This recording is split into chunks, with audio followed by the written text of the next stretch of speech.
Thank you. Back in 1993, I was invited to do a series in Canada. I just want to say we didn't fill the Massey Theatre.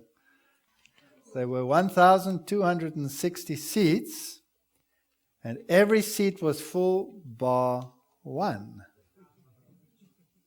Always the same one, every single night. And it was that one.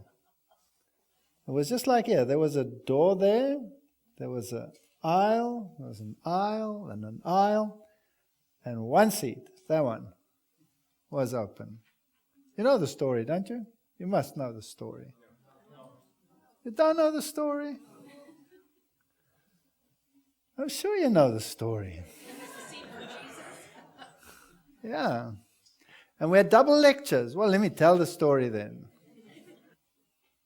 Yeah, we had double lectures every night, doubling up. It was my first series in a foreign country. I mean, I'd done series elsewhere, but the first foreign one. And before, I'd never done a series by myself. I always worked with a little man called Duplessis. Do you know him? Yes. Yeah. He always says, Walter, you knock him over, I pick him up.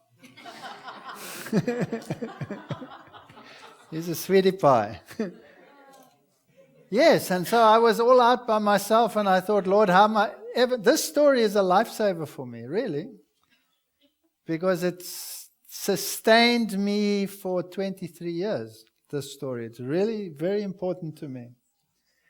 And first time alone, first time in Canada. I mean, the president there had written a nice letter to these people over here, blackening my name before I got here. And so I was met by a brick wall when I got here. So I had to learn very early on what brick walls were all about.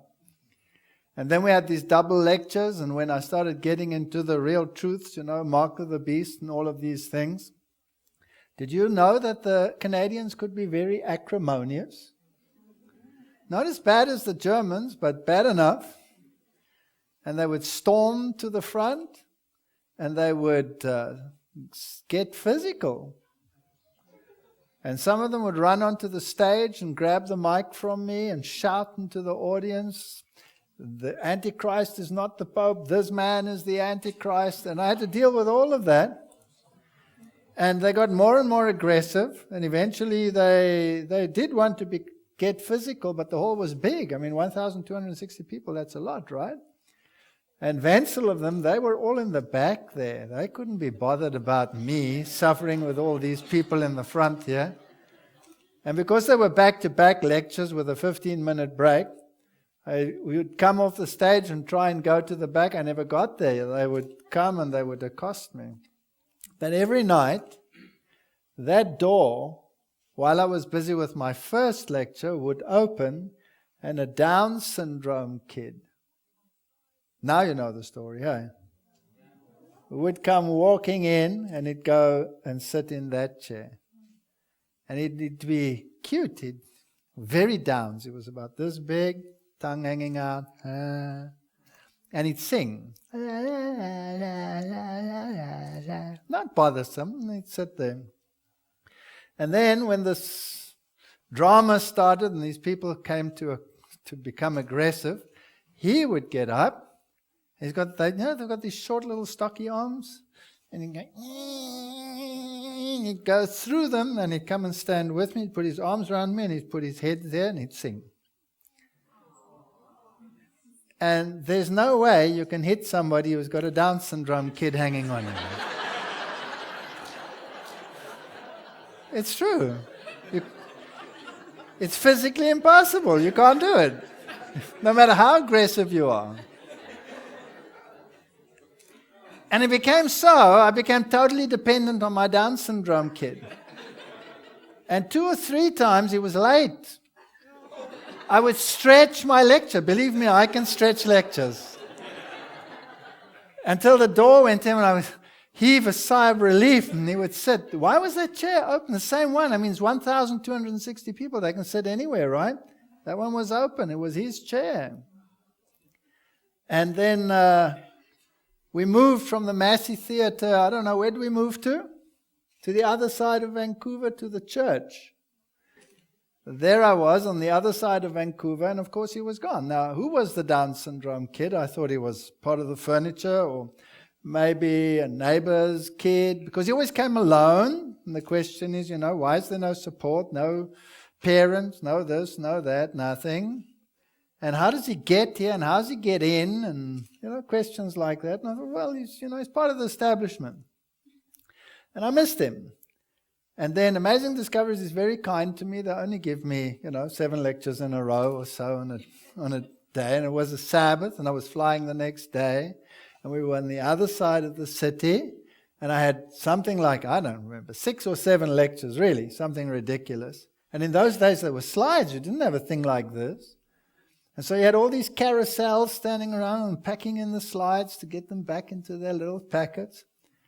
And I'd given the second last lecture, and in the last lecture, about halfway through the lectures, the doors at the back open up, and the Down syndrome kid comes walking in. Can you believe that? And I thought, no, this is weird.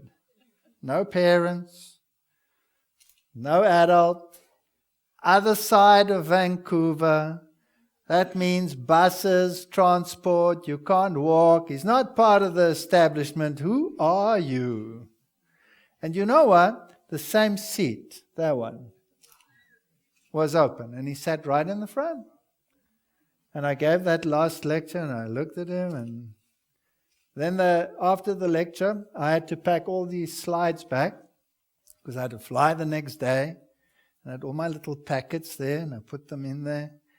And all the people left to have drinks in the foyer. And only he and I were in this church. And then he got up, and I was standing on the front behind a pulpit thing, packing my slides. And he got up, and he walked around, and he came up the stairs, and he came behind the pulpit, put his arms around me, put his head there, little tongue hanging out, and he sang. Like that. And I put the slides in, and I looked at him, and I put the slides in, and I picked up the courage, and I said to him, I pushed him away like this, and I looked at him like this, and I said, okay, I want you to answer me one question. Are you a man, or are you an angel? And he did this. This is exactly like this he did. And he walked off, and nobody ever saw him again. Now, I've had people run on the stage in Slovenia wanting to kill me. I've had those series done under police protection, with the police commissioner sitting in the front and 200 soldiers or police around the building, protecting us. Those guys ran on the stage. They took my little translator. She was a little girl like this. Shoved her that she went flying, grabbed the mic out of my hand, went flying, pushed me around, and I marched everyone, ordered everyone out. Nobody left. Nobody left. They had to leave. The audience got up like one and said, you leave. Very interesting. And you know what? Doesn't rattle me. Doesn't rattle me. I'm not worried whether they run on the stage, whether they push me around. Took this little translator. I said, relax, everything's fine. There's a Down syndrome kid here. Somewhere. I don't have to see him anymore. I don't have to speak to him anymore, but I know he's there.